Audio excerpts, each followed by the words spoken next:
Hello दोस्तों, कैसे हैं आप सब लोग। उम्मीद करता हूं आप सब लोग खैरियत से होंगे और हमारी बताई हुई दवाओं से फ़ायदा उठाते होंगे और दूसरों को फ़ायदा पहुंचाते होंगे।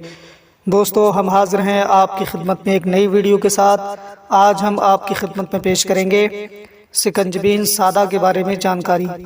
दोस्तों, वीडियो शुरू करने से पहले आपसे गुजारिश है कि अगर अभी तक आपने हमारे चैनल को सब्सक्राइब नहीं किया है तो फ़ौरन ही हमारे चैनल को सब्सक्राइब करें और बराबर वाले घंटी के बटन को ज़रूर दबा दें। तो आइए दोस्तों, वीडियो को शुरू करते हैं। हम बात करने वाले हैं सिकंजबीन सादा के बारे में।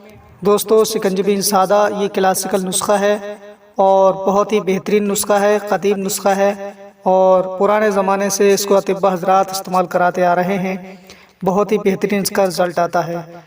सिकंजबीन सादा ये सफराबी बुखारों के लिए बहुत फ़ायदेमंद होता है। सफरा की वजह से जो बुखार आते हैं उनको दूर करने के लिए सिकंजबीन सादा का इस्तेमाल किया जाता है और बदन में सफरा की ज़्यादती जो होती है उसको भी रोक देता है। बहुत अच्छा इसका रिज़ल्ट आता है, बहुत अच्छा इसका फ़ायदा मिलता है। मितली को बंद करता है, यानी जिनका जी घबराता है, उल्टियाँ होने को होती हैं, तो ऐसे लोगों के लिए भी सिकंजबीन सादा एक बेहतरीन दवा है, वो लोग इसे इस्तेमाल कर सकते हैं। अगर हम बात करें कि इसमें कौन कौन से अज्जा शामिल किए गए हैं तो इसमें सिर्फ दो चीज़ें शामिल की गई हैं। सिरका खालिस है और कंद सफ़ेद है। ये दो चीज़ें शामिल करके सिकंजबीन सादा को बनाया गया है, जो कि बहुत ही बेहतरीन दवा है, बहुत ही अच्छा, बहुत उम्दा नुस्खा है।